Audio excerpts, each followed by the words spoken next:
കഴിഞ്ഞ തവണത്തേക്കാൾ പോളിംഗ് ശതമാനത്തിലുണ്ടായ ഉയർച്ച തങ്ങൾക്ക് അനുകൂലമാകുമെന്ന അവകാശവാദത്തിലാണ് മുന്നണികൾ. 85 സീറ്റിന് മുകളിൽ നേടി അധികാരത്തിലെത്തുമെന്നാണ് UDFന്റെ കണക്കുകൂട്ടൽ. 83 സീറ്റുകൾ വരെ കിട്ടുമെന്ന് LDFും പ്രതീക്ഷിക്കുന്നു. കുറഞ്ഞത് 3 സീറ്റിലെ വിജയമാണ് BJPയുടെ അവകാശവാദം. പോളിംഗ് ശതമാനം കഴിഞ്ഞ തവണത്തേക്കാൾ കൂടിയതിന് കാരണം വോട്ടർ പട്ടിക പരിഷ്കരണവും രാഷ്ട്രീയ പാർട്ടികളുടെ പ്രചരണവും ജനങ്ങൾ ഏറ്റെടുത്തുകൊണ്ടാണെന്നാണ് പൊതുവിലയിരുത്തൽ.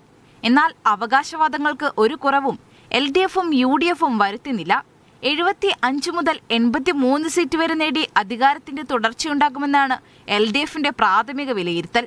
മതന്യൂനപക്ഷ വോട്ടുകൾ രണ്ടായി വിഭജിച്ചു എന്നാണ് നേതാക്കൾ കണക്കുകൂട്ടുന്നത്.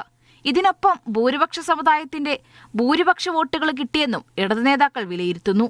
സിറ്റിംഗ് MLAമാരെക്കുറിച്ച് നെഗറ്റീവ് അഭിപ്രായങ്ങളില്ലാത്തത് ഭരണവിരുദ്ധ വികാരത്തെ മറികടക്കാൻ സാഹചര്യമൊരുക്കിയെന്നും LDF പ്രതീക്ഷിക്കുന്നുണ്ട്. ബൂത്ത് അടിസ്ഥാനത്തിലുള്ള കണക്കുകൾ ക്രോഡീകരിച്ച് കീഴ്ഘടകങ്ങൾ അടുത്ത ദിവസങ്ങളിൽ തന്നെ സംസ്ഥാന നേതൃത്വത്തിന് കൈമാറും. ഇതിന്റെ അടിസ്ഥാനത്തിൽ സംസ്ഥാന സെക്രട്ടേറിയറ്റ് വിശദമായ വിലയിരുത്തൽ നടത്തും. എന്നാൽ ആത്മവിശ്വാസത്തിന് ഒരു പൊടി പോലും കുറവ് UDF നേതാക്കന്മാർക്കില്ല. ഭരണവിരുദ്ധ വികാരത്തിൽ കേരളം ആഞ്ഞടിച്ചു എന്നാണ് UDF അവകാശപ്പെടുന്നത്. മതന്യൂനപക്ഷങ്ങളുടെ വോട്ടുകൾ തങ്ങൾക്ക് അനുകൂലമായി ഏകീകരിക്കപ്പെട്ടുവെന്നും ഇന്ദിരാ ഗ്യാരണ്ടി അടക്കമുള്ള പ്രഖ്യാപനങ്ങൾ ഗുണം ചെയ്തുവെന്നും UDF നേതാക്കൾ പറയുന്നു. നേതൃത്വത്തിന്റെ വിശദമായ വിലയിരുത്തൽ വരും ദിവസങ്ങളിലുണ്ടാകും. 5 സീറ്റ് വരെ കിട്ടുമെന്ന് BJP നേതാക്കൾ പറയുന്നുണ്ടെങ്കിലും 1 മുതൽ 3 വരെ സീറ്റിലാണ് നേതൃത്വം പ്രതീക്ഷ വെച്ചു പുലർത്തുന്നത്. നേമവും കഴക്കൂട്ടവും പാലക്കാടും മഞ്ചേശ്വരവുമെല്ലാം BJPയുടെ കണക്ക് പുസ്തകത്തിലുണ്ട്.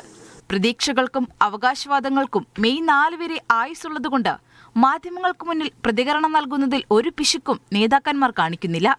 മീഡിയ 1 തിരുവനന്തപുരം.